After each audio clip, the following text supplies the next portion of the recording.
aminareo aloha ny fahasoavan'i Jesosy Kristy tompo sy ny fitiavan'Andriamanitra ary ny firaisana amin'ny fanahy masina. Amen. Fifaliana indray ry havana no fanatritava aminareo amin'izao alahady fa 17 ny volana May izao, izay iainy antsika no hevitra hoe fiangonana tehirezin'ny fahamarinana araka ny teny tsoatra masina amin'ny Jaona toko fa 17:20 manao hoe: Ray masina, tehirizy ireo amin'ny anaranao izay nomenao ahy, mba ho iray ihany izy tahaka ny maha-iray antsika. Ataontsika pakapeo hiaraka mamaky ny salamo voalahatra ao amin'ny salamo 420 izay hitantsika eo aloha. Jehovah no fahazavako sy famonjenay, izy no atahorako. Jehovah no fiarovana mafy ho an'ny aiko, iza no amivitako.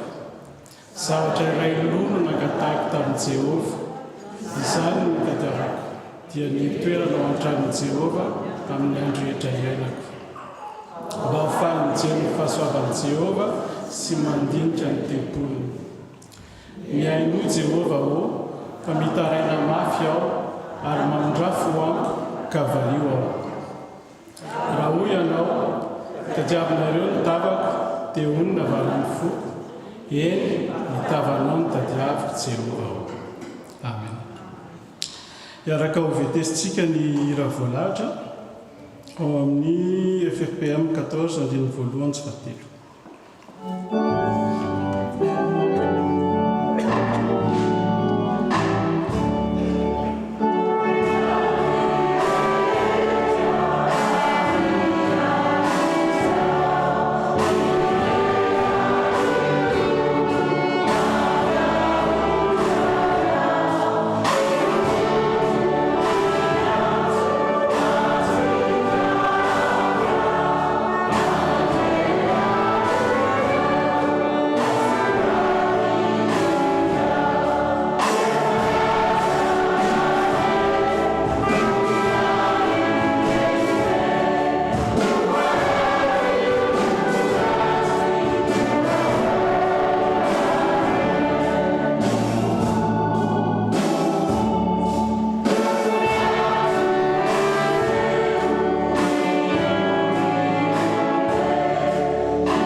Ry Tompo Andriamanitra, miankohako eo anoloanao zahay amin'ny halehiben'ny fandriananao sy ny famindraponao. Andriamanitra mahery ianao, mpanjaka ny mpanjaka, ary koa Andriamanitra be fitiavana. Na dia kely sy tsy tanteraka izahay Jesosy dia manandanja sy sarobidy aminao tokoa. Saotra Jesosy fa mbola nomenao fahasoavana ka mbola tonga eto amin'ity toerana ity, afaka hidera ny anaranao. Tsy misy avy aminay anefa izany Jesosy fa avy aminao avokoa. Kindreto izahay, vonona handray ny teninao, omeny fanahy masinao mba tsy hanana anjara amin'izao fotoana izao izay rehetra tsy avy aminao. Ka izay rehetra ho tantsaina an'io Jesosy dia raiso ho voninahitry ny anaranao. Amen. Afaka mipetraka isika.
Ako ilotsika ny teny manambara ny sitrapon'Andriamanitra izay natao amin'ny Matio 7 manomboka amin'ny 5:4 milaza hoe: koa amin'izany nazovo no mandre izay teniko ka mankatoa azy dia hoarina amin'ny lehilahy manan-tsaina izy izay nanorina ny tranony teo ambonin'ny vatolampy, ary latsaka ny ranonorana ka nisy rika be sady ny fofofofo ny rivotra ka namely izany trano izany, nefa tsy nianjera satria fanahorina teo ambonin'ny vatolampy.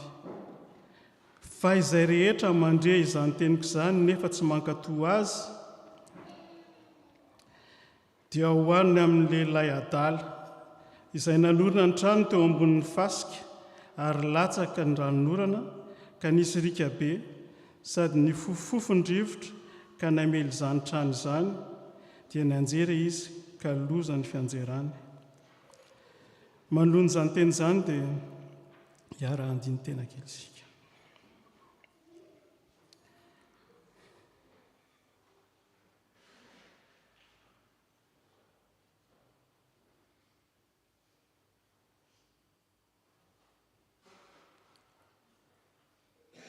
Eny Jehovah ray, efa nampatsiahy ianao fa fanilo ny teninao, nefa tsy sasatra ny manao izay mifanoratra amin'izany izahay. Maniry izay Jehovah anao ny tsara, nefa matetika fa ny ratsy izay tsy tianay no ataonay. Miankohaka eo analohanao izahay Jesosy, malalo, mitalao, mangataka famindrapo. Ento amin'ny lalana izay mahasoanay izahay Jesosy, ary diovy ny fonay, avaozy ny fonay mba hayanao izay sitrakao. Amen. Iaraka retintsika ny hira mamela heloka isan'andro. Yeah.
Iaritsangantsika tompoko andray ny teny famelan-keloka.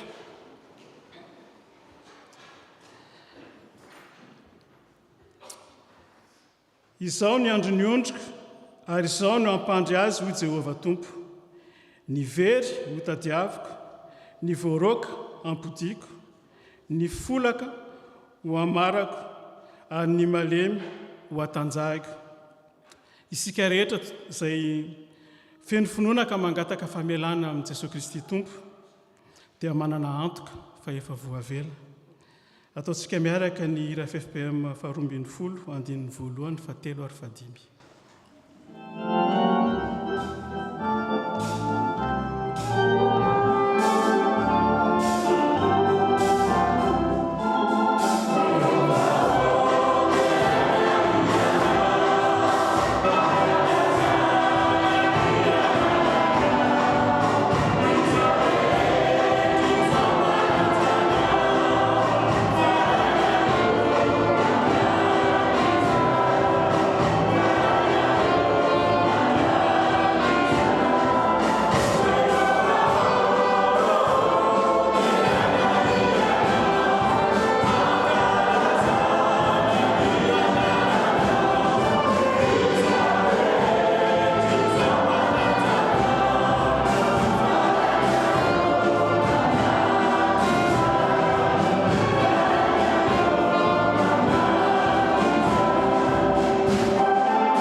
Voninahitra ho an'Andriamanitra any amin'ny avy indrindra. Afaka mipetraka isika. Tonga amin'ny fotoana amakinany teny soratra masina isika, ary io manana amin'izany dia ataontsika ny hira 710 andininy voalohany, ary afaka mandroso izay manana anjara amin'ny vakiteny.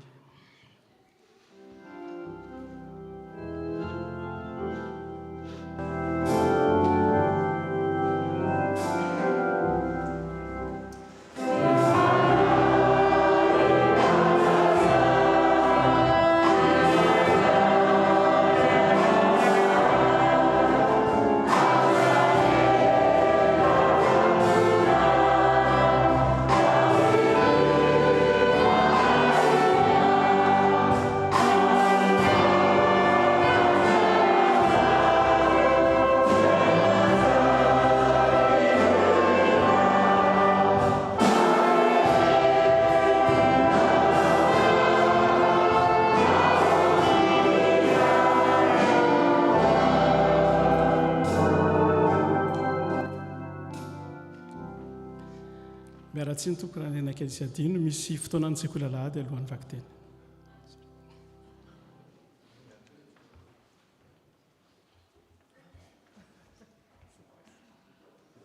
Bonjour à tous, bonjour à toutes, bonjour les enfants. Est-ce que vous allez bien?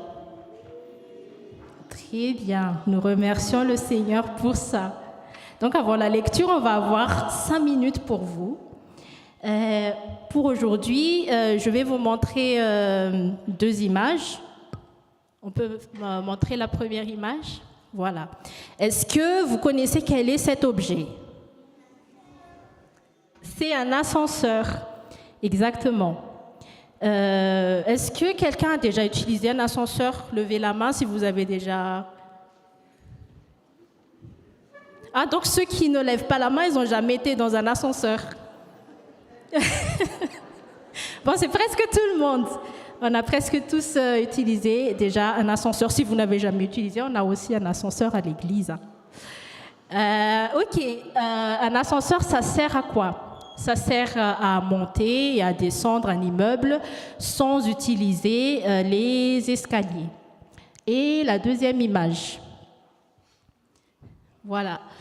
Est-ce que vous savez à peu près à quel événement cette image représente quel événement?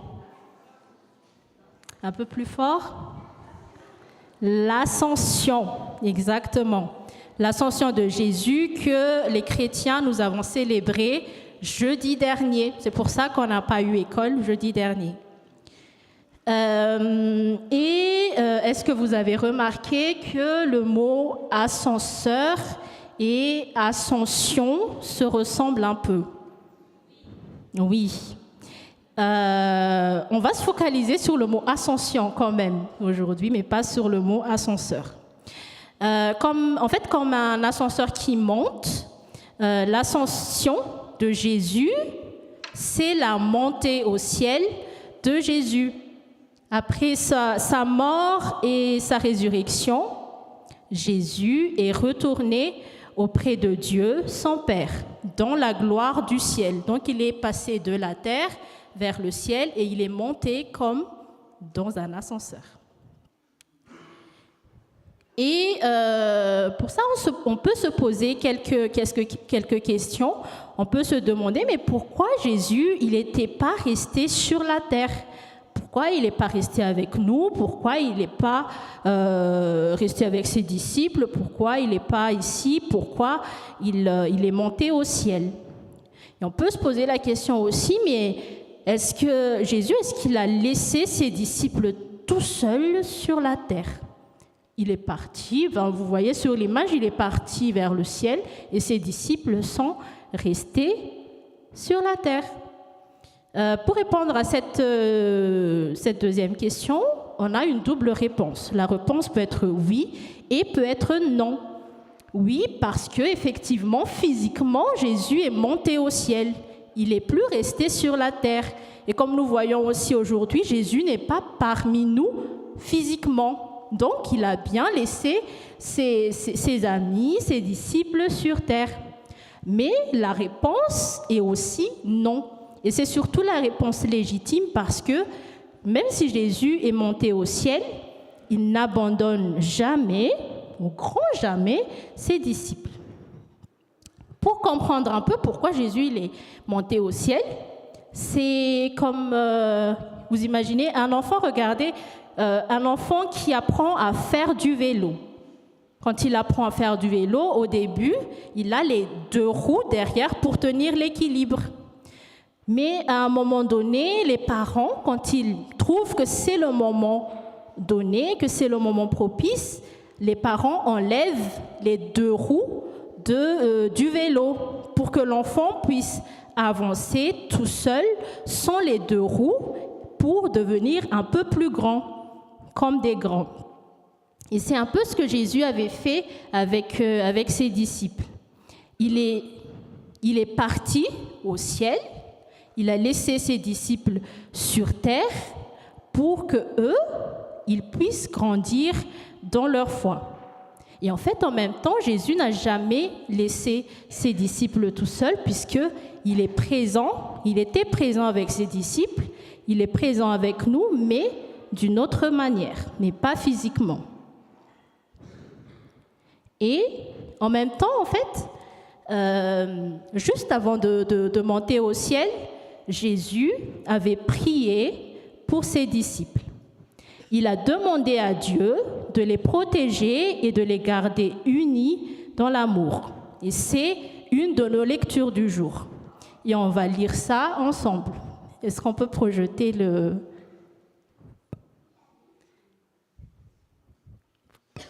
la prochaine slide? Merci. Les enfants, est-ce qu'on peut lire ensemble ce verset du jour qui est dans Jean, chapitre 17, verset 11? On va lire au nom de Jésus. C'est Jésus qui est en train de prier à son Père pour mettre ses disciples dans les mains du Père. Lisons ensemble. Maintenant, je ne suis plus dans le monde, mais eux, ils sont dans le monde. Et moi, je vais auprès de toi.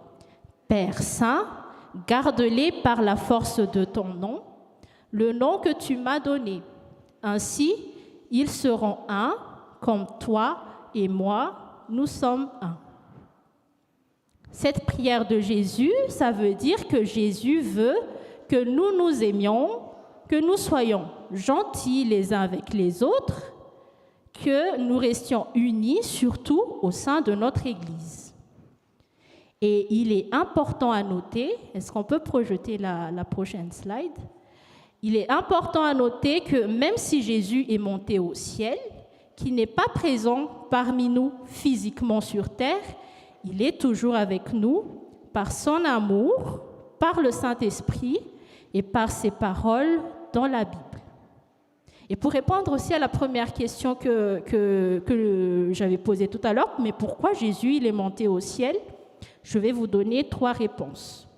Premièrement, comme j'ai dit, c'est pour nous aider à grandir dans la foi, comme les parents ont enlevé les 2 roues les 2 petites roues du vélo. Mais aussi, c'est pour nous préparer une place dans le ciel, auprès du Père, et pour prier pour nous, tout près du Père. Et nous remercions Jésus pour ça. Prions ensemble. Seigneur Jésus, merci parce que tu nous aimes toujours, même si tu n'es pas présent physiquement avec nous. Aide-nous à nous aimer les uns les autres, à rester unis et à te suivre chaque jour. Amen.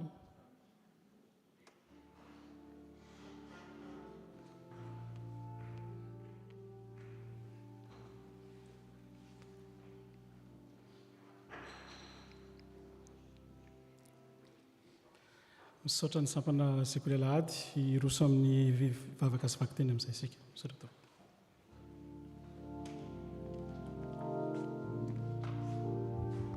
Mbola iombom-bavaka isika. Misaotra anao indrindra izay ry iray izay ny an-danitra tsara indrindra. Fa noho ny famindraponao sy ny fahasoavanao ary ny fitiavanao, dia mbola afaka indray izay ankehitriny hamaky ny teninao sy koa handray ny hafatra avy amin'izany teninao izany. Ny teninao Tompo no teny fahamarinana, teny mitondra aina ary teny manome fiainana ao anay. Koa mangataka ny fananao masina izay Tompo, hiasa mahery ao amin'ireo mpanomponao izay hamaky ny teninao sy koa hitondra ny hafatrao mba ho fantsona madio ikoriana ny teninao izy ireo. Ary izay vahoakanao izay iainiko eo Tompo, dia ny fananao masina no angatahanay hanokatra ny fosi-saina mampananay mba handraisanay tsara ny teninao, ahazonay mampiatra izany indray amin'ny fiainanay. Dia ny feo rehetra izay tsy avy aminao Tompo, dia didiana sy rohanay amin'ny anaranao Jesosy Kristy. Dia amin'ny anarantsonao Jesosy Kristy, ilay teny tonga nofo no anaovana izany vavaka izany. Amen.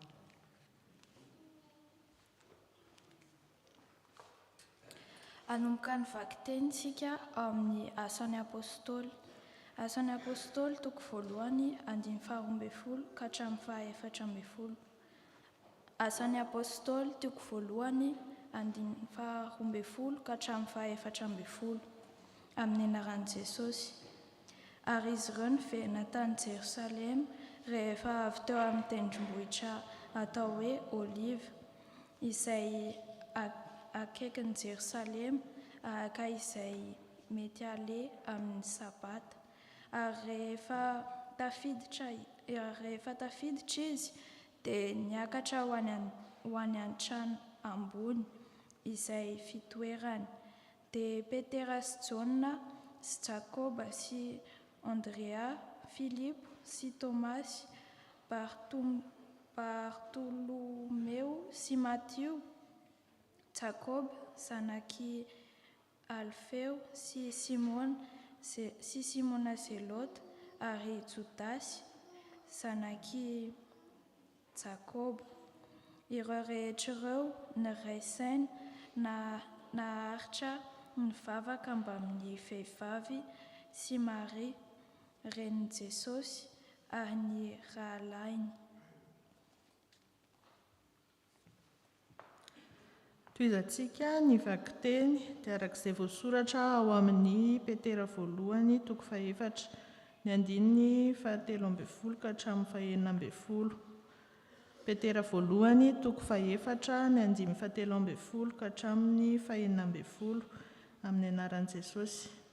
Fa araka ny iombonanareo fijaliana amin'ny Kristy dia mifalia mba hiravoravonareo indrindra amin'ny fisehoan'ny voninahiny koa. Sambatra ianareo raha ratsiana noho ny anaran'i Kristy, fa ny fanahin'ny voninahitra dia ny fanahin'Andriamanitra mipetraka ao aminareo. Aoka tsy hisy aminareo hijaly satria mpamono'olona na mpangalatra na mpanao ratsy na mpiraharaha ny an'olona, fa raha misy mijaly satria kristiana dia aoka tsy homenatra izy, fa aoka hankalazan'Andriamanitra amin'izany anarana izany izy. Amen. Nous poursuivons la lecture dans l'évangile de Jean 17, 1 à 11, que nous lisons au nom de Jésus. Ainsi, après avoir parlé, Jésus leva les yeux au ciel et dit : Père, l'heure est venue, glorifie ton Fils, afin que ton Fils te glorifie, selon que tu lui as donné pouvoir sur toute chair, afin qu'il accorde la vie éternelle à tous ceux que tu lui as donnés. Or, la vie éternelle, c'est qu'ils te connaissent, toi, le seul vrai Dieu, et celui que tu as envoyé, Jésus-Christ. Je t'ai glorifié sur la terre, j'ai achevé l'œuvre que tu m'as donnée à faire, et maintenant, toi, Père, glorifie-moi auprès de toi-même de la gloire que j'ai auprès de toi avant que le monde fût. J'ai fait connaître ton nom aux hommes que tu m'as donnés du milieu du monde. Ils étaient à toi et tu me les as donnés. Et ils ont gardé ta parole. Maintenant, ils ont connu que tout ce que tu m'as donné vient de toi, car je leur ai donné les paroles que tu m'as données et ils les ont reçues.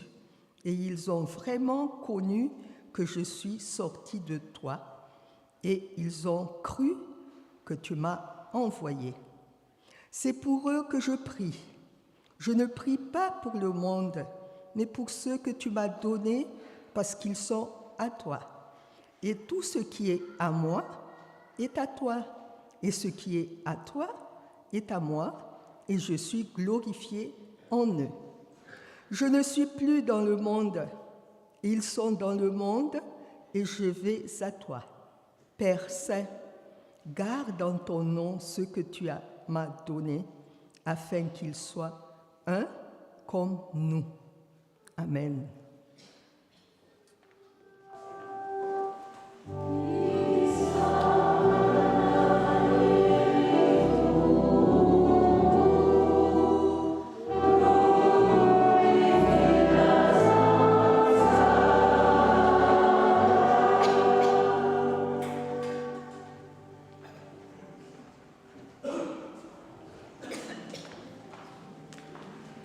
alohan'ny andraisantsika ny hafatra izay entin'ny mpanompon'Andriamanitra dia araka hovetesitsika ny andin'ny faharoa amin'ny ravolahatra.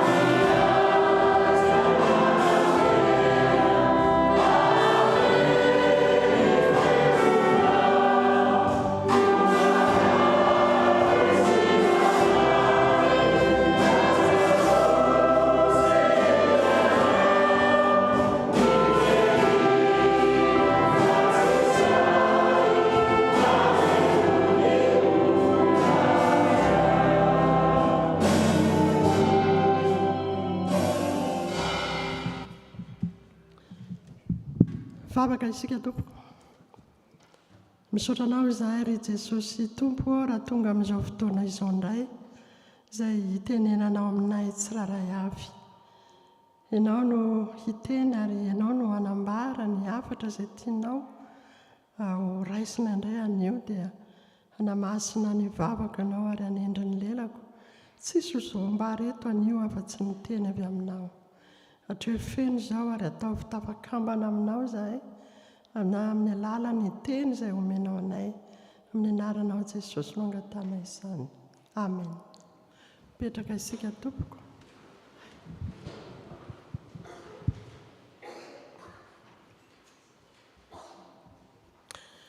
Mbola ampitombona amintsika mandrakariva ry havana ny fahasoavana sy ny fiadanana avy amin'Andriamanitra ray sy Jesosy Kristy tompontsika.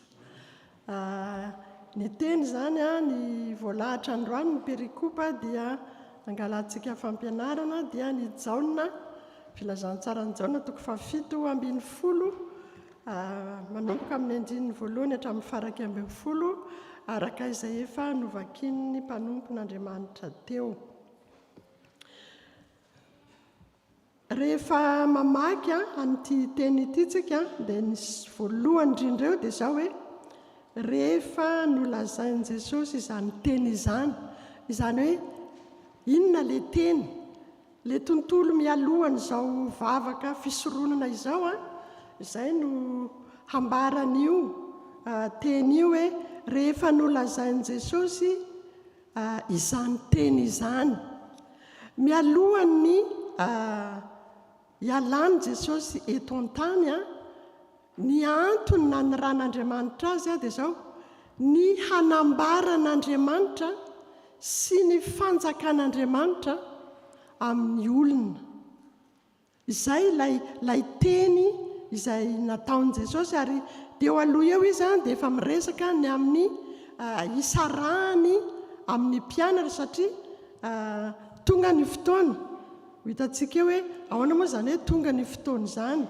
Fa raha mivavaka izany Jesosy eto dia ny zavatra tsara ataontsika ao an-tsaina dia izao hoe efa izy efa mieritreritra fa efa ao amin'iray efa ahoana ireny ilazana izany amin'ny teny gasy ohatran'ny hoe efa nandalo an'ilay fahafatesana izy, efa nandalo an'ilay fitsanganana amin'ny maty izy dia efa eo amin'iray miaraka amin'iray. Ary izay foana no averimberiny ato mba ho iray izy ireo takatsika izaho ray aminao, ianao miray amiko. Tena hoe Jesosy mivavaka efa tsy ohatrany hoe efa tsy eto tany intsony izy amin'ny mivavaka io ka hitantsika eo ny zavatra holazainy. Dia ny teneniny voalohany dia izao hoe ray eo. Ahoana moa ilay hoe ray eo?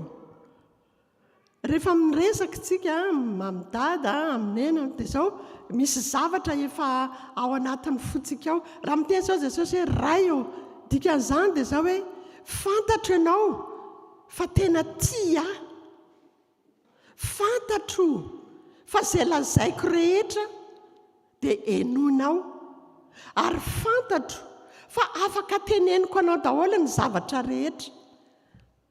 Izay ilay ray eo. Ray Andriamanitra ray.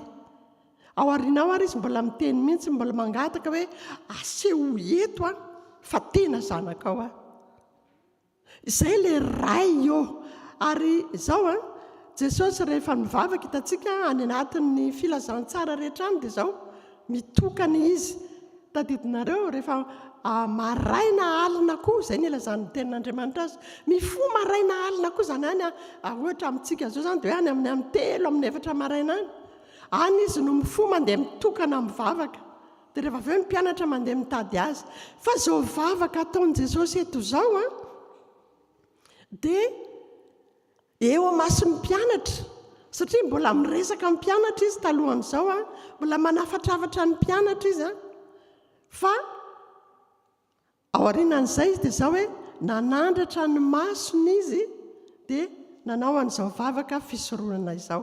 Ity vavaka ity dia mizara roa ny andininy voalohany hatramin'ny 5 dia mivavaka ho an'ny ministeran' Jesosy.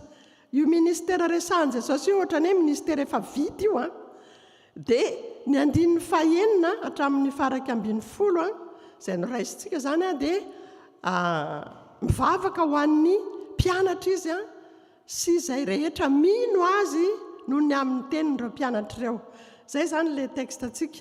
Ka rehefa miteny Jesosy eto hoe ray eo dia izay lay fifandraisana lalipaka lay firaisana amin'ny ray dia izao hoe afaka miantso anao amin'izao ora sy fotoana izao afaka mametraka ny zavatra rehetra eo ampelantananao ary dia izay ilay antsoina hoe ray eo satria io ray io io anarana io no nampitondrain'Andriamanitra azy ampahafantarina izao tontolo izao fa io Andriamanitra io dia ray ho antsika rehetra, ray tena tia antsika, ray tena mikarakara antsika. Izay no nentin' Jesosy nampahafantarina. Rehefa miteny an'izay izy dia izao inona no lazainy ato? Ray tonga ny fotoana. Inona ary le fotoana? Magaga tonga ny fotoana. Inona le fotoana resahan' Jesosy eto? Nitenitsika teo hoe izao Jesosy mivavaka izao ohatra ny efa nandalo ny mission rehetrarehetra teto an-tany izy izao mivavaka izao. Dia izao inona ary le fotoana?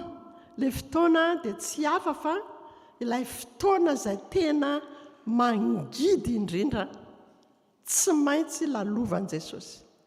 Ilay fotoana izay fahafahambaraka tanteraka eo amin'ny fiainan'i Jesosy raha tetỳ an-tany izy.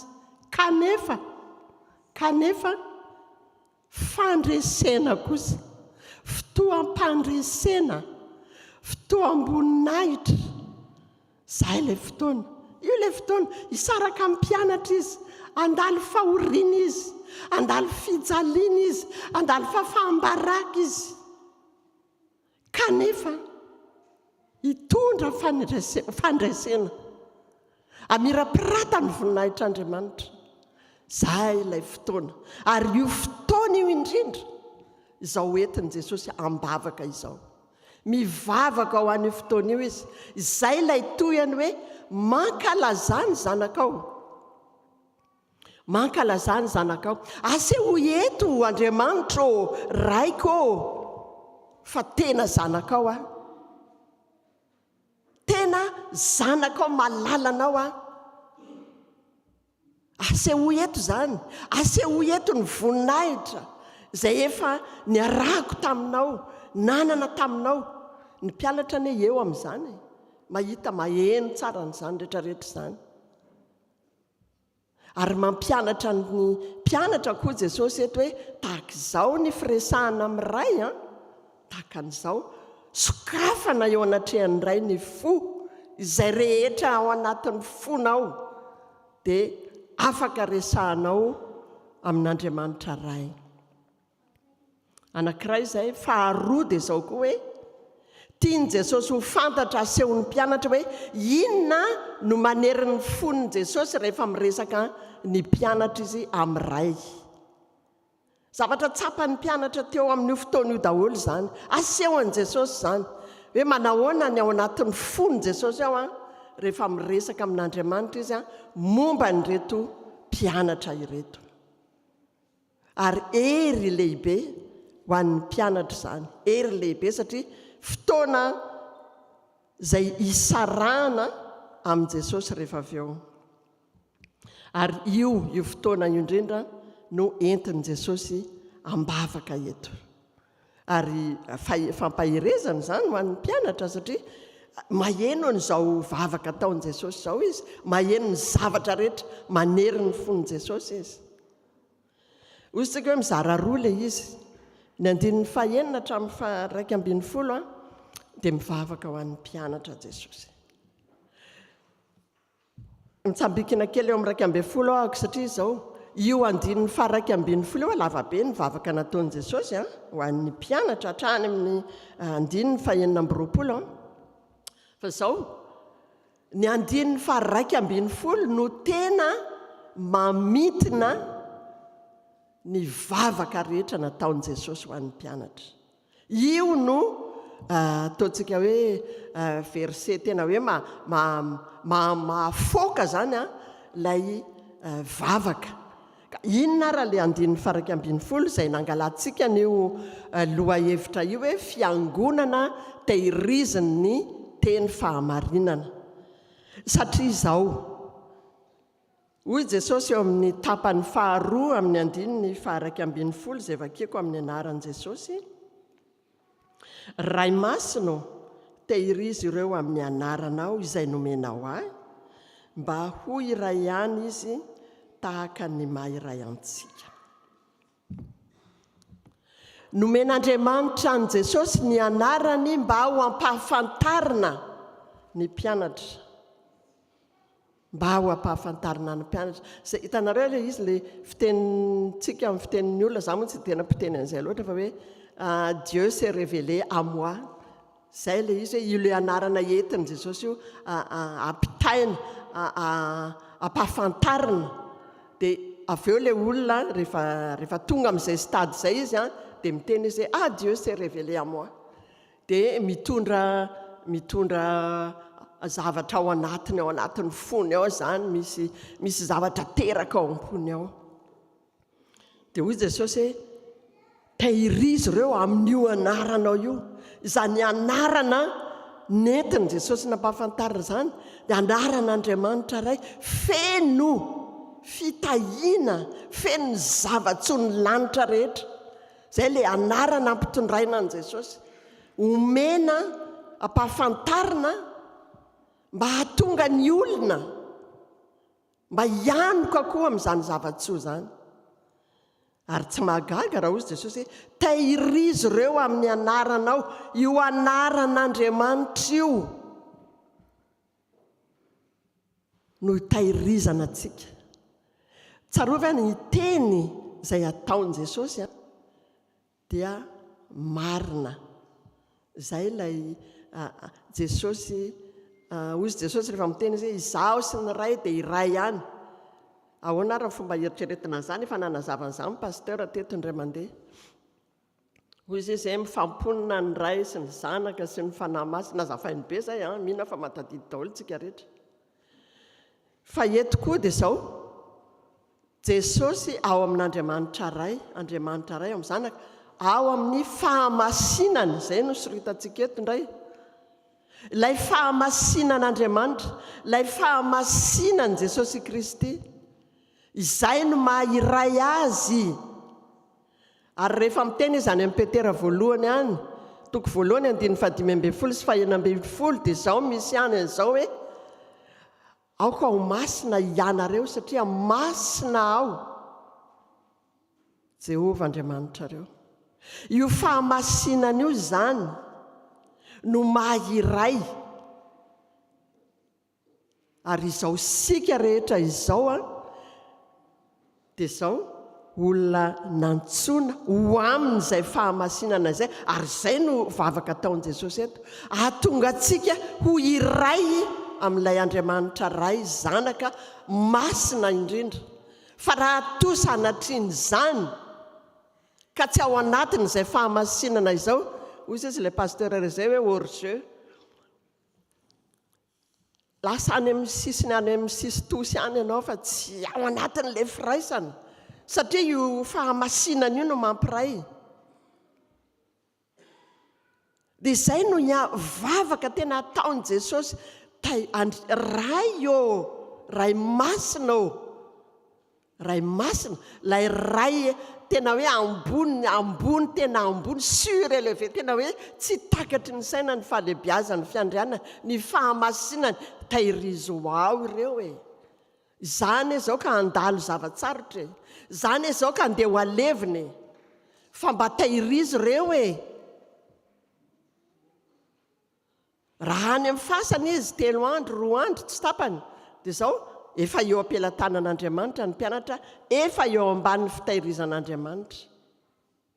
Raha efa hitsangana amin'ny maty izy tsy ahita azy vatana intsony, izay no lazain'ny sekoly teo tsy mahita azy fizikement intsony ny mpianatra, mety ho alaky reraka ihany afa le Jesosy eo milahatra miaraka isan'andro ao akaiky eo mampahery be, fa amin'izao efa tsy ao izy, dia mety ho reraka ny mpianatra. Dia izy Jesosy hoe ray masina, tahirizy ireo e, tahirizy ireo. Tsapany Jesosy ny alahelo ny mpianatra, tsapany Jesosy ny fahalemen'ny mpianatra. Ary manaraka eo mahafinaritra be, hitanareo ny andininy fahafito dia izao nataony eo amin'ny anaran'i Jesosy, fantany ankehitriny, andininy fahaenina azafady. Nasehoko tamin'ny olona izay nomenao ahy avy tamin'izao tontolo izao ny anaranao. Hitanareo, nasehoko tamin'ny olona izay nomenao ahy tamin'izao tontolo izao ny anaranao. Olona avy ao amin'izao tontolo izao no nalaina dia nataon'Andriamanitra fananany, nataony propriété privéany izay ao anatin'izany, zaho sy ianao dia natolony an Jesosy rehefa avy eo. Nomenao ahy ho Jesosy. Dia izao ary notandremany ny teninao. Notandremany ny teninao. Eo anie mpianatra maheno an'izany vavaka izany e. Na inona fahalemen'ireo mpianatra ireo, jereo ry Petera. Tsy mijery an'izany Jesosy, fa ny fantany dia izao hoe nomen'Andriamanitra azy ireo ary adidiny ireo. Tsy ny tantara mihitsy izay Petera neka nivadika, Ianina neka nanao izao, miovaova ane hatramin'izao, Ianina. Non, hoy izay notandremany ny teninao. Mampianatra antsika izany ry havana. Mba milaza tsara ny namana e. Tsy izay? Mba milaza tsara, mba feno fifaliana rehefa mba miresaka ny namana amin'i Jesosy. Notandremany ny teninao. Izany hoe le teny izay nomeny Jesosy dia izao efa mitondra ny mpianatra sahady ao anatin'ilay fiombonana amin'ny ray, amin'ny zanaka. Satria io teny io no hitazoman'Andriamanitra azy. Io teny io no hameloman'Andriamanitra azy, ary io teny io no hitahirizan'Andriamanitra azy. Rehefa nalainao tany amin'izao tontolo izao ireo dia nomenao ahy ho Jesosy. Nomenao ahy ireo. Dia fantany marina fa ianao naniraka. Maheno an'izany ne ilay mpianatra ao e. Maheno ny mpianatra. Fantany fa ianao naniraka, fantany fa nivoaka avy taminao dia mino izany izy. Hitanareo ilay évolution an'ilay vavaka. Dia izaho izy Jesosy tsy mangataka ho an'izao tontolo izao. Ireto nalainao reto tao reto no ivavako reto, nalainao tao amin'izao tontolo izao. Izany inge tsika e. Izany tsika. Le nalain'Andriamanitra tao amin'ny tsy fahalalana, nalain'Andriamanitra tao amin'ny onahonan'ny fahafatesana. Aty lavaka lalina be nangalan'Andriamanitra tsika. Netiny tsika ho tonga amin'ny fahazavany mahagaga ary mbola mivavaka ho antsika Jesosy. Izany ny ataon'i Jesosy eto. Mivavaka ho antsika izy. Raha fehezina, aleo fehezina fa sao dia lava be loatra. Dia raha fa ohatra hoe ho fehezintsika ty teny ity dia izao ny fandehany. Mila mamaky tsika ny Petera voalohany a. Petera voalohany a, toko fandraso aloha fa le verset tsy tadidiko fa sao dia mandainga eto a, sanatrin' izany. Petera voalohany a, toko voalohany 5 tiako vakianareo a. Petera voalohany a, toko voalohany 5 vakiako amin'ny anaran'i Jesosy. Arovany ny herin'Andriamanitra amin'ny finoana ho famonjena efa vonina aseho any amparany. Dia manaraka an'izay ny Joda ilay boky alohan'ny apokalipsia, tsisy toko maro io fa ray ihany a. Dia le andininy voalohany io fotsiny no vakiantsika hoe Joda mpanompon'i Jesosy Kristy sady rahalahin'i Jakoba, mamangy izay olona voantso malala ao amin'Andriamanitra ray sy voatahiry ho an'i Jesosy Kristy. Zay no mamintina ny etaetan'i Jesosy ho an'ny mpianatra sy ho an'izay rehetra manaraka azy rehefa mandray ny filazantsara. Ahoana ary zany famitinana azy zany? Misy atao hoe 3 na 4 mamaritra ireo hoe no tahirizin'Andriamanitra ireo. Ny voalohany dia zao hoe olona nantsoina.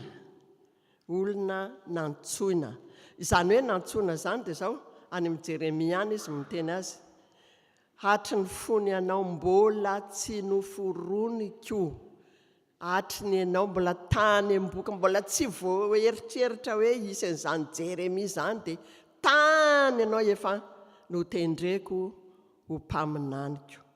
Izao sika rehetra izao, tsika neny tsy malala. Andriamanitra efa nahafantatra tsika, efa tsy mbola nisy akory tsika dia efa ho any amin'ny Aix-Marseille any ao izao Olga io a. Dia misy fotoana izy io any indraindray hitory-teny. Fa karakaraiko tsara ianao Olga, naditra be azy ianao taloha tambola kely a, fa ianao indray dia mitory-teny any Aix-Marseille ianao rehefa. Izany tsika rehetrarehetra ireo, i pasteur Janot io zao tsy haiko izay jeunesse ny tany, fa io na be famaliana raha tsy hanao pasteur fa ngana avelan'i Jesosy, fa tatiny na nendreny azy dia io ifelana zao tsy haiko izay nodikodina taiza-tany, fa hoy miaraka amin'ny pasteur Janot ianao ao. Hitanareo, izay ilay fikendren'Andriamanitra. Olona nantsoina isika, tsy misy olona tongatonga ho azy eto, tsy misy olona mandehandeha, tsisy électron libre eto, fa Andriamanitra no mitondra, Andriamanitra no miantso, Andriamanitra no nanala tsika tao anatiny ona ny fahafatesan'ny fahotana, dia nalainy ho fananany isika. Rehefa nantsonitsika dia zao anehoan'ny fitiavana, tena tiany, tena malalany. Izay ny anaovany hoe tsika iray amin'i Jesosy Kristy, iray amin'Andriamanitra, mpandova miaraka amin'i Jesosy, tsy misy hafa mihitsy tsika fa miara-mandova amin'izay. Izay ilay atao hoe rahalahy, amin'ny rahalahy maty. Jesosy any lahy matoa e. Le anarana le ray izay nitononony teo io no mampiombona tsika amin'ny mahatonga tsika tena hoe iray amin'i Jesosy, iray amin'Andriamanitra. Dia ahoana ary le olona le nantsona le avy any amin'le zao tontolo izao, le zao tontolo izao resana dia zao hoe le zao tontolo izao mankahala an'Andriamanitra, mandan'Andriamanitra, tsy mahalala an'Andriamanitra, fa ao anatin'izany dia misy olona ataon'Andriamanitra mahafantatra azy, misy olona ataon'Andriamanitra tia azy, tia manompo azy. Dia antsony dia zao hamasin'Andriamanitra sady anehoany fitiavana feno. Zasy ianao ange zany, zasy ianao zany. Dia zao ahoana rehefa avy eo arovany tsara. Tenin'Andriamanitra zao teneniko anareo zao, fa zahako tsy hoe mamorona. Tena arovan'Andriamanitra ny teniny vakiantsika teo, vereny vakiana rehefa any an-trano. Arovantsika amin'ny loza rehetra, amin'ny faharatsiana, arovantsika amin'ny fahalitona, arovantsika amin'ny fanameloana rehetra. sao dia mihevitrevitra ianao hoe ndeha hanao pôzipôzy ohatran'izao dia tonga amin'ilay fahamasinana dia tena nga ianao no manamasina anao. Andriamanitra no mahalala izay fahamasinana izay. Andriamanitra no manome anao izay, fa tsy misy miainga avy aminao izany, fa fahasoavan'Andriamanitra atobany aminao isan'andro. Izay ilay famitinana n'izao atao hoe olona tehirizin'Andriamanitra, fiangonana tehirizin'Andriamanitra, zanaka malala tehirizin'Andriamanitra dia izao olona antsony dia karakarainy tiaviny izay nge valiny vavaka nataon'i Jesosy, vavaka fangatahany Jesosy zany amin'Andriamanitra. Ary ngamba rehefa izy tongany io zao izy mantany, ahoana efa nataonao ve le vavaka mba nijerenao ve le mpianatra any ry olga iny ve mba efa mba jerenao tsara mba harovanao ve izy iny, efa nivavaka ho azy any eo e. Tary zany nge nataon'i Jesosy amintsika ry havako dia mahereza aza mba ketraka. Marina fa manahirana amin'ny fiainana, marina fa misaviritaka izao tontolo izao, mikorotana ambony ambany, saritaka ady saritaka ny atrehantsika. Fa zao ahoana hozy izy Petera mifaly, izay ny texte antsika teo Petera 1:4, mifaly le fizahan-toetra ny finoantsika dia izao aoka mba ho fiderana sy fanomezam-boninahitra an'Andriamanitra. Fa aza mieritreritra hoe andeha ho aza ny fiainantsika satria Jesosy efa mivavaka ho antsika. Le finoantsika dia zahana toetra isan'andro, ary reny fizahan-toetra ireny no mahatonga n'ilay faharetana ao amintsika. Satria maninona, efa mananteny tanareo ny mpianatra rehefa napakarina Jesosy ny asan'ny apôstôly anjarantsika, niakatra Jesosy dia izao teo izy ny vanaka teo, lasy dia ahoana dia izao niakatra tany amin'ny trano ambony izy nivavaka, satria nisy zavatra nampanantenain'i Jesosy azo hery nareo amin'ny latsahan'ny fanamasina aminareo dia izao ndao hivavaka ozy ny mpianatra, ndao hitokanareo hivavaka tsika. Izany nge ny andrasan'i Jesosy amintsika, eo am-piandrasana satria hiverina ane izy, ho avy ane izy. Rehefa miandry azy dia ahoana ny atao? Mivavaka, mitady an'ilay fifandraisana akaiky amin'Andriamanitra, manana an'izay fifandraisana lalipaka amin'Andriamanitra izay. Izany ny olona miandry ny fiverenan'i Kristy, olona tafaray ao amin'i Jesosy. Izay natao hoe mpianatra. Hitanareo misy ny atao hoe converti miova fo, misy ny atao hoe disciple. Ny olona miova fo dia le olona le lazaiko anareo teo hoe Dieu s'est révélé à moi, ça a changé l'état du cœur, satria efa mahafantatra an'Andriamanitra. Fa misy le atao hoe disciple, le disciple dia tena le tafaray amin'i Jesosy Kristy, le olona efa tena manana an'ilay firaisana amin'i Jesosy, izay le atao hoe disciple.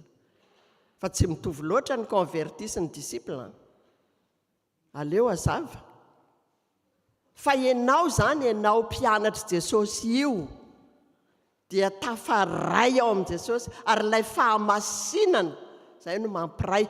Ary le atao io fiombonantsika io le fiangonana ngeka fiombonan'ny olona masina, olona masina, olona nalain'Andriamanitra dia natokana nataony propriété privée.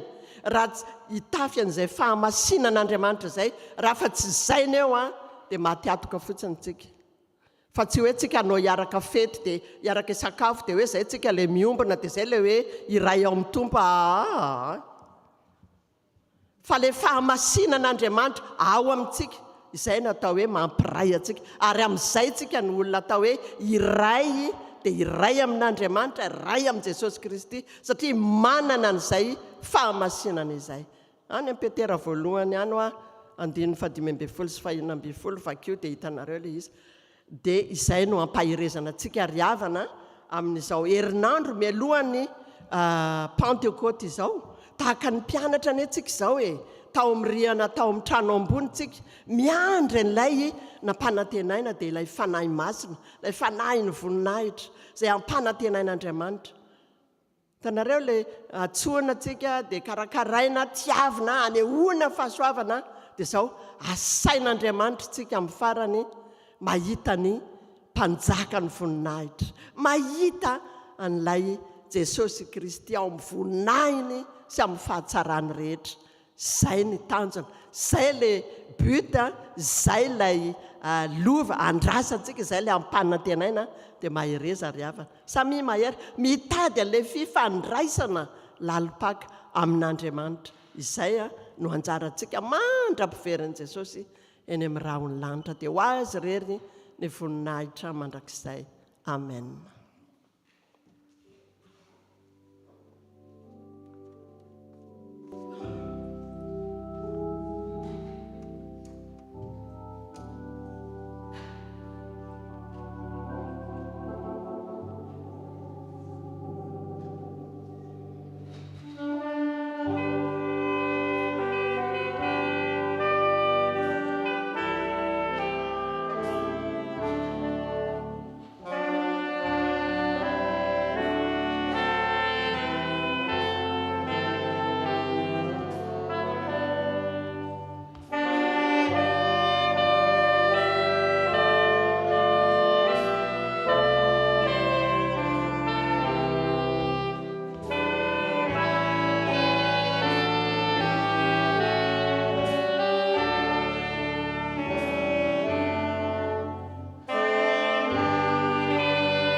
Ny olona voavela elaka tompoko dia samy manambara ny finoany ka manaso antsika hitsangana hiaraka anao ny fanekam-ponina kristianina izay resantsika amin'ny kristiana rehetra amin'leranjatoy izao. Mino an'Andriamanitra ray tsy toa, mpanao ny lanitra sy ny tany ao, ary mino an'i Jesosy Kristy zanany tokana tomponsika, izay nitorotoronina tamin'ny fanahy masina, nateraky Maria Virjiny, nijala nanapaka Pontiplato, nombona tamin'ny azo fijaliana, maty ka nalevo, nidina tany amin'ny fiainana tsy hita, nitsangana tamin'ny maty amin'ny andro fahatelo, niakatra ho any an-danitra, mipetraka ankavan'Andriamanitra ray tsy toa. Avy any aviany tsara ny velona sy ny maty, mino fanahy masina ao, fiangonana masina manerantsao tontolo izao, ny fiangonana olona masina, ny famelan-keloka, ny fitsanganany tena ny maty, ary ny fiainana mandrakizay. Amen. Tonga amin'ny fotoana ilazana ny raharam-piangonana isika ka manasa ny fikolefitra hitondra izany.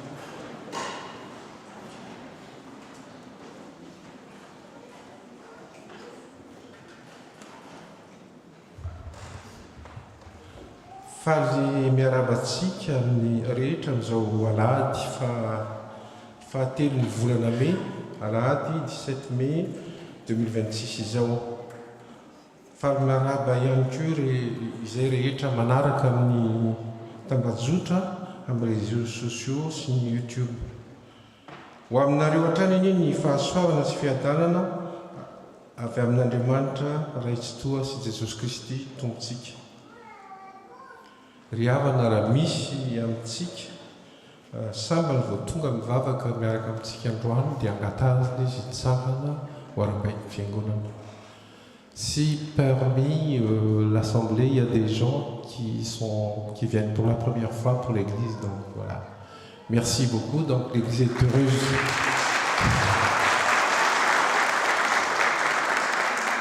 L'église est heureuse de vous accueillir, donc soyez les bienvenus. Et que vous êtes de passage, ou vous allez vous installer sur Marseille, il y a toujours une place pour vous à l'église. Voilà. Merci beaucoup et que Dieu bénisse tous vos projets. Merci.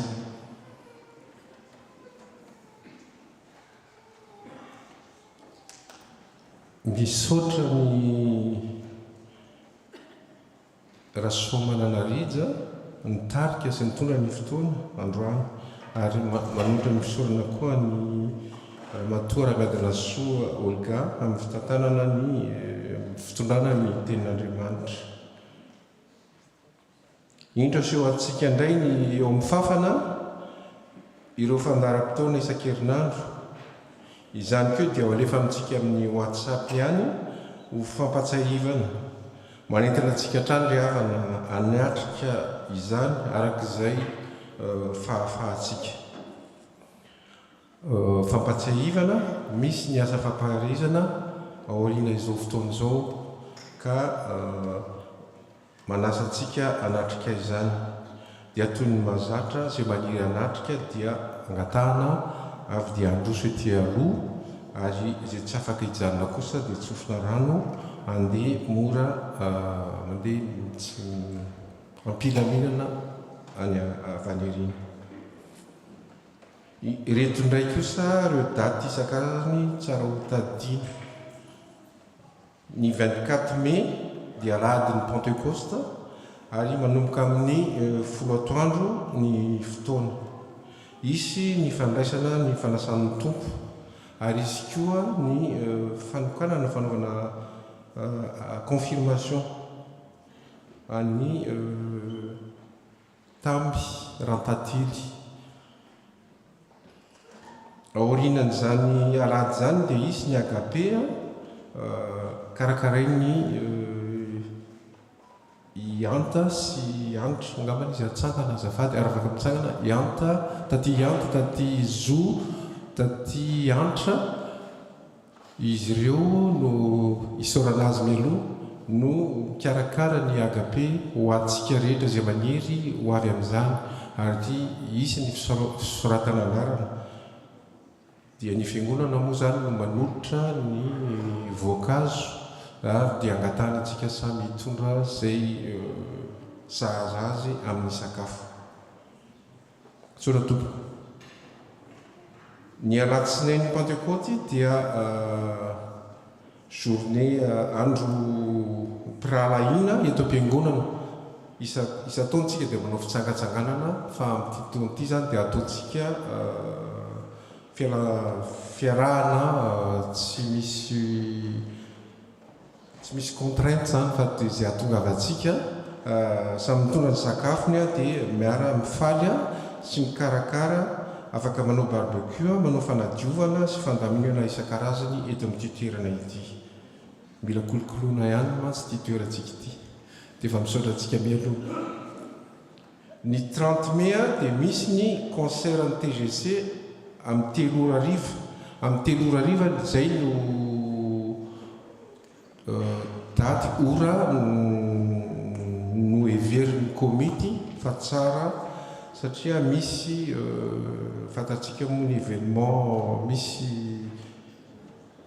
amin'ny androa mifanindry amin'ny teny amin'ny zay tia baolina kitra zany dia misy ny fan zone ho atao ao ambany rehefa tapitra ny concert dia anasana antsika rehetrarehetra ka amin'ny telo zany no atao io concert ny TGC io.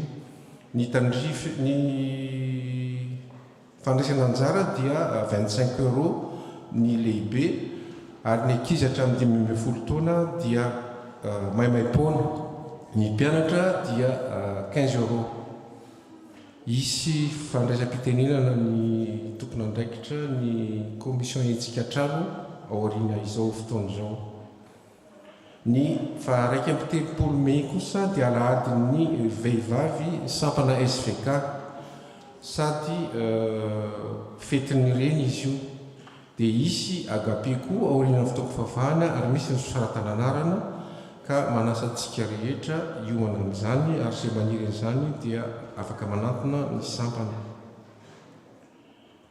Dia nisy fanasana ny 6 juin misy hetsika iraisana ho an'ny kristianina rehetrarehetra misy marche pour Jésus.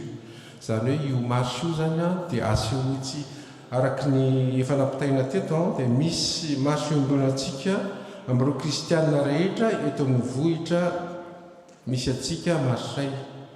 Fotoana ahafahantsika mijoro ampabe-maso ny amin'ny maha-kristianina antsika misokatra ho an'ny rehetra manentana antsika andray anjara.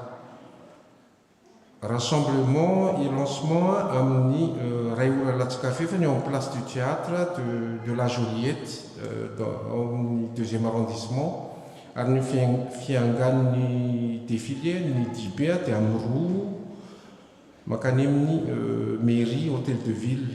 Amenantsika ny ihany ny andehaniny fa itsika fiangonana Tafex Marseille zany dia manana mandray anjara amin'io ny antokopira sy ny tanora ary ny sampana SZM. Isy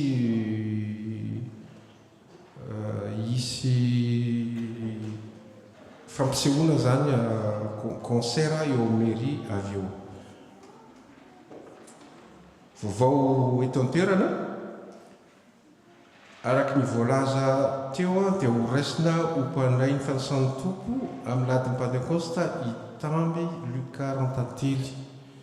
Raha eo izy dia makatahana hitsangana miaraka amin'ny fianakaviana ho hitan'ny fiangonana.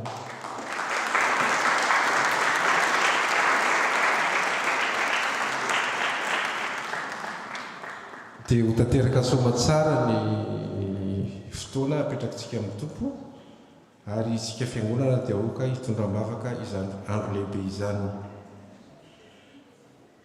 Misy fankalazana ny faha-telopolo taona ny atokopira, zany hoe nitondran'ny atokopira ny anarana Amafy. Ny sampana dia ankalaza izany ary efa ny daty dia ny sampana Amafy dia ankalaza ny faha-telopolo taona nijoroany amin'ny ty taona 2026 ity.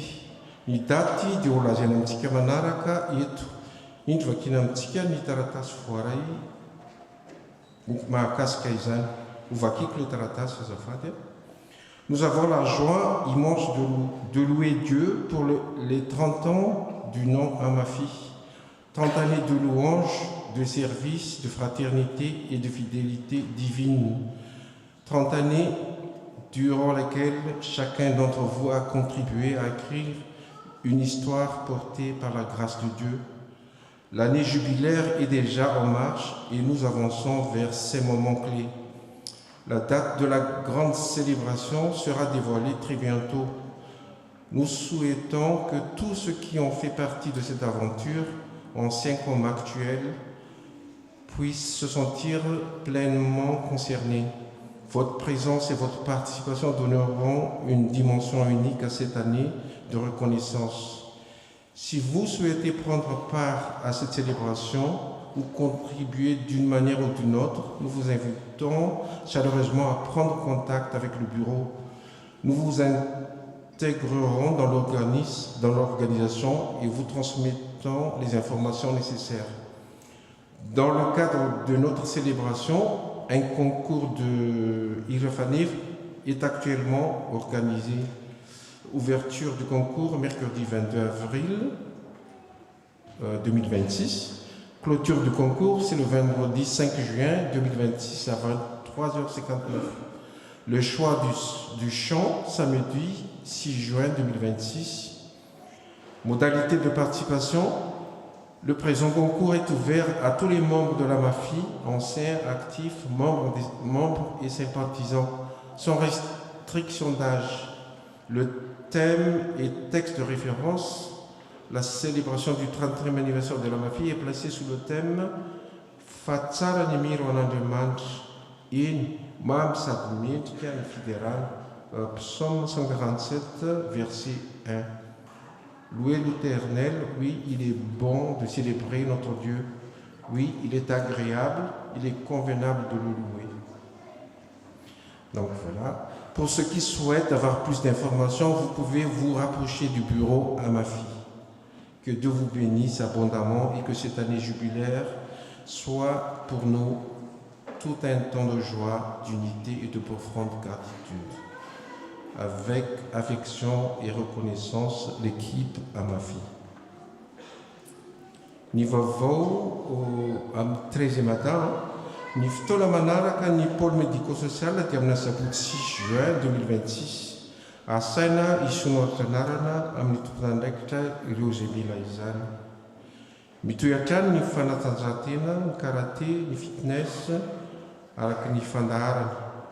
Ny banque alimentaire dia misokatra hatrany ary afaka makatsy amin'ny salkaté zay mila izany dia manentana koa antsika rehetra zay anatevina izany afaka manolotra ampitiavana izany. Vaovao avy any ivelany ny FPMA Montpellier dia mankalaza ny fahavalo taonany ny asabotsy 20 sy 21 juin ho avy zao. Ici misy olo-tenan'ny FPMA anatrika izany, FPMA itsika, FPMA ex-Marseille anatrika izany.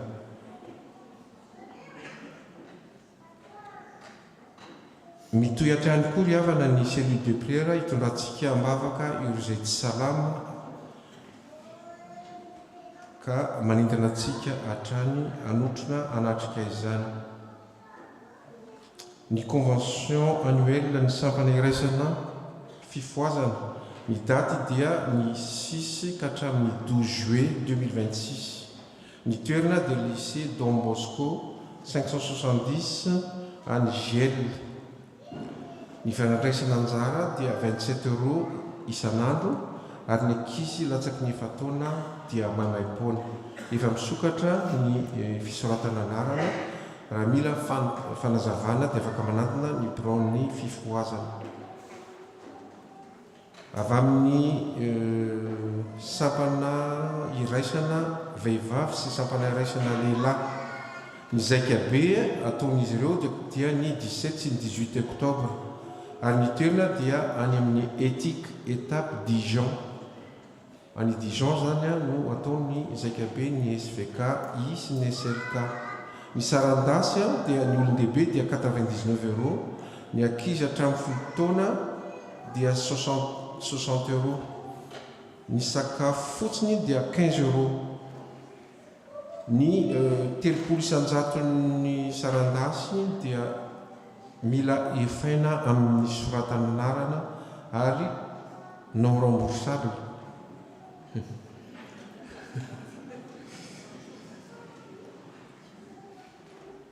Ny rakitra voaraintsika tamin'ny andro lasa teo dia mitentina 834 euro 60 ary nisy voaloam-bokatra 180 izay hitantsika eo fafany eo ny andininy. Marihana fa misy rakitra roa eto amin'ny fiangonana. Ny rakitra voalohany dia ho an'ny fampandehanan-draharaha ny fiangonana ary ny rakitra faharoa kosa dia ho an'ny ezaka-trano. Afaka ataontsika espèce na carte bleue amin'ny terminal bancaire na virement na chèque ny rakitra. Ho an'izay mangataka reçu fiscal dia efa vonona izany ka azontsika raisina eriariana eny amin'ny équipe finance. Dia izy ireo koa dia vonona hatrany andray ny voaloam-bokatra sy izay ranomasana avy amintsika. Aza misalasala manontany azy ireo raha misy zavatra tsy mazava.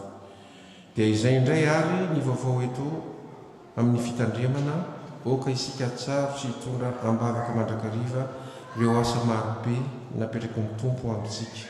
Dia ao an'Andriamanitra rery ny voninahitra. Dia amenan'ny solitenan'ny commission etsika trano ny fitenena. Sora tompoko.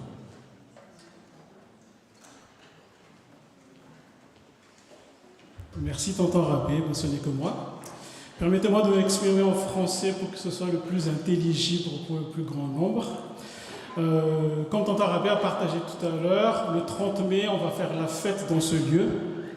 Le 30 mai, qu'est-ce qu'il y aura? On va accueillir le groupe TGC qui sera de passage à Marseille pour leur tournée européenne. Le groupe TGC dont la renommée n'est plus à démontrer. Mais si tu ne connais pas, je t'invite à aller voir un peu ce qu'ils font sur YouTube par exemple. C'est un groupe de très grande qualité qui a la particularité de mêler la sonorité du gospel avec les sonorités traditionnelles malgaches. Donc comme tu peux le deviner, ça va être très très festif. On va danser, on va s'amuser, on va chanter. Ce sera un moment festif et en même temps un temps de louange très très fort. Après le concert, comme il a dit, ce sera aussi le jour de la finale de la Ligue des Champions. On va enchaîner avec une soirée foot à la salle Bethléem en bas. On va ouvrir une fan zone.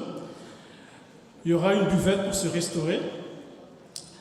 Comme il a rappelé, les billets c'est moins de 15 ans. Enfin 15 ans et moins, c'est gratuit. Donc si tu as moins de 15 ans, tu viens, tu emmènes tes copains. C'est gratuit.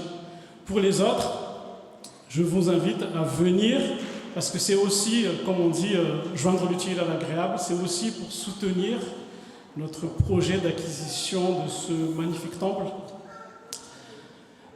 Donc, je te rappelle, le 30 mai, à 15h, dans ce lieu, je t'invite à venir un peu plus tôt pour garder les meilleures places. Je t'invite également à récupérer, acheter tes billets directement auprès de Tati Nive qui, au fond, a l'équipe finance. Elle lève la main. Donc 15h, ici, on va s'amuser pour soutenir l'église. Et à 18h, on sera à la salle BTM pour soutenir Arsenal. Merci. Et je ne peux pas trouver meilleure transition pour passer à la prière pour les Zakachanf. J'invite Mur, je crois, à venir.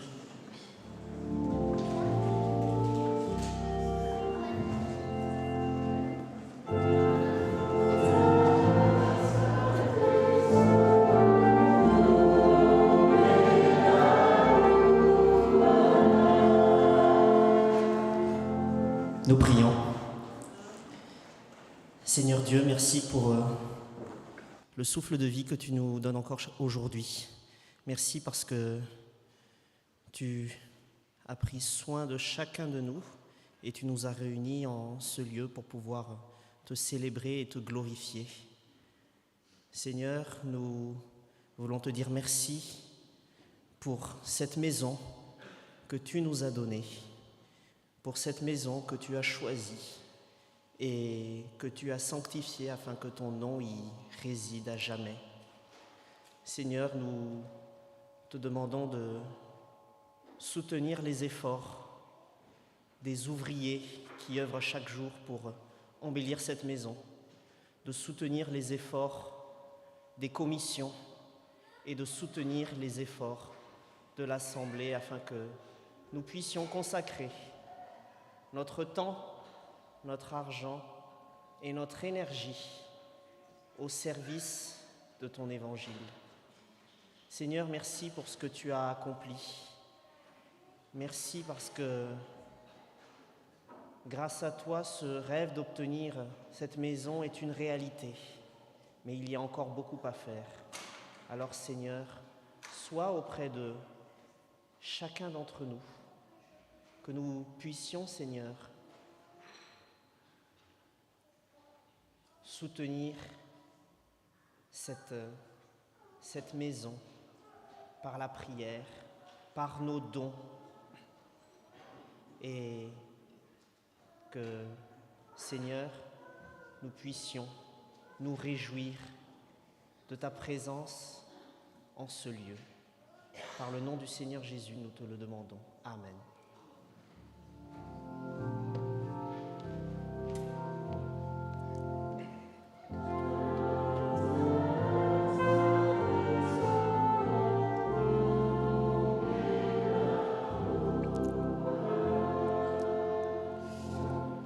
Tonga amin'ny fotoanany rakim-pisarana isika ka ny raha ataontsika dia ny eo amin'ny filana fanampiny fa sivy ny telopolo.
manasa ny tompon'anjara hitondra antsika amin'ny vavaka fisarana sy fangatahana.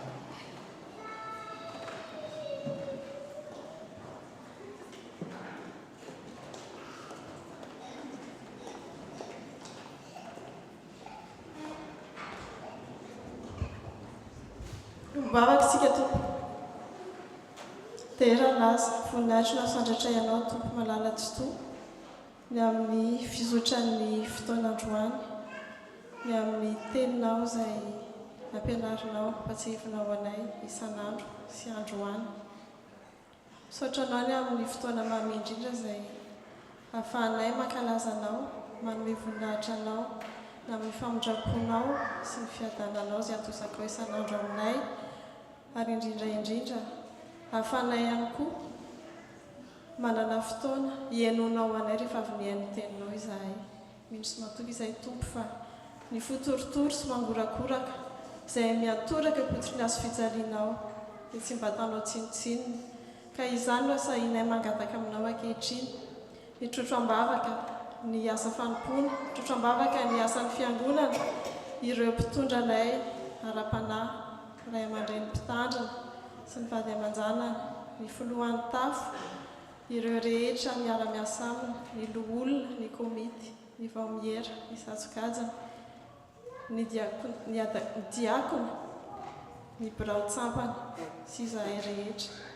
Saotranao no mifisiana izy ireo sy ny fijoroana izy ireo ho tanana miara-mandray ny fahasoavanao, tongotra miara-mamindra, hiara-dalana aminao, ary indrindrandrindra ho fiangonana ho tehirizinao amin'ny fahamarinanao tokoa sy amin'ny anaranao masina.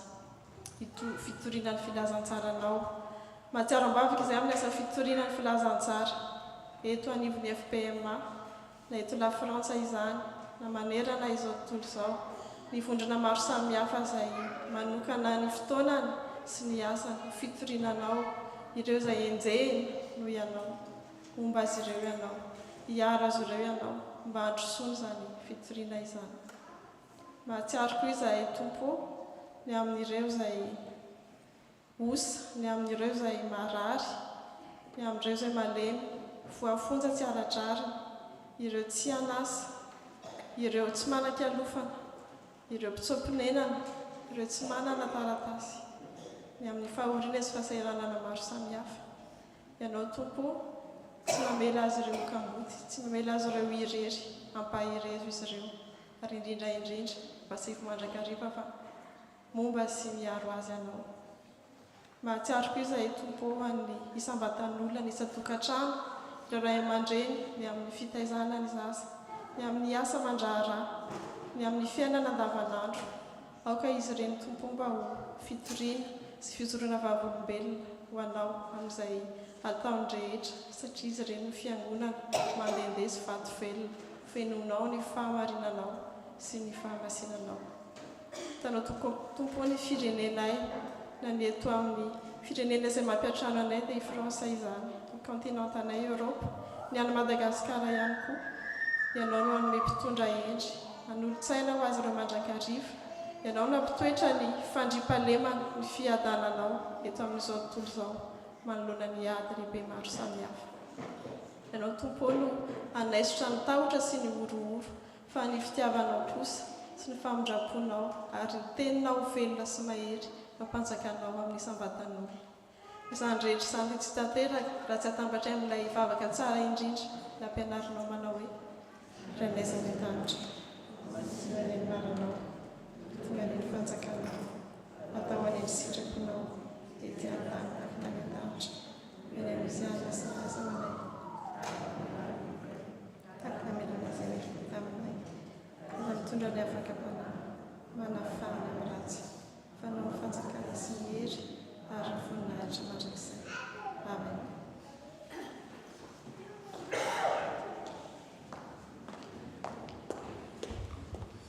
Amarana fotoantsika ry havana ka alohan'ny akaran'ny ray aman-dreny mpitandrina ny meny afatra sy ny tsodrano dia araka ataontsika ny hira 530, ny andin'ny voalohany sy faharoa ataontsika alohan'ny tsodrano ary ny andin'ny fahatelo ataontsika aorian'ny tsodrano.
tenin'andriamanitra dia izao no afatra avy amin'ny tompo. Suite au thème une église gardée par la parole de Dieu, par la parole de vérité, voici les paroles d'envoi et de bénédiction. Ny ondriko dia miaino ny feoko hoy Jesosy, mahalala azy aho ary manaraka izy, ary izao manome azy fiainana mandrakizay ka tsy ho very izy mandrakizay ary tsy hisy arombaka azy amin'ny tanako. Mes brebis écoutent ma voix, je les connais et elles me suivent. Je leur donne la vie éternelle.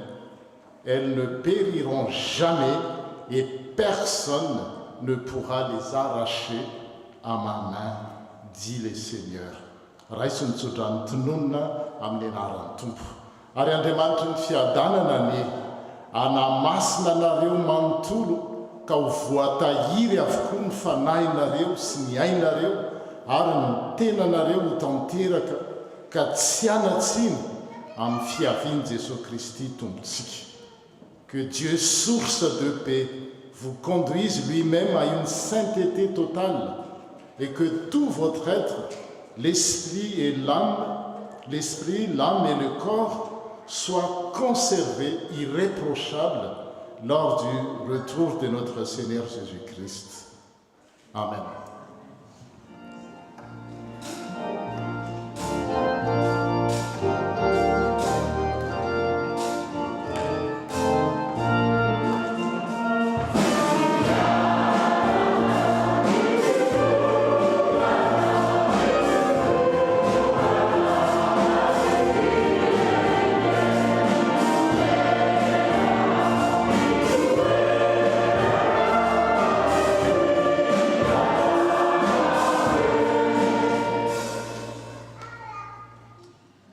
Voninahitra ho an'Andriamanitra ray sy zanaka ary fanahy masina hatramin'ny taloha indrindra ka mandrakizay, mandehana amin'ny fiadana ary manontolo tompo.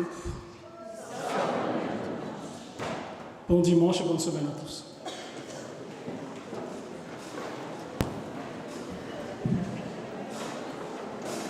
Mbola mitovana izay anosona ny asa sy fampahirezana.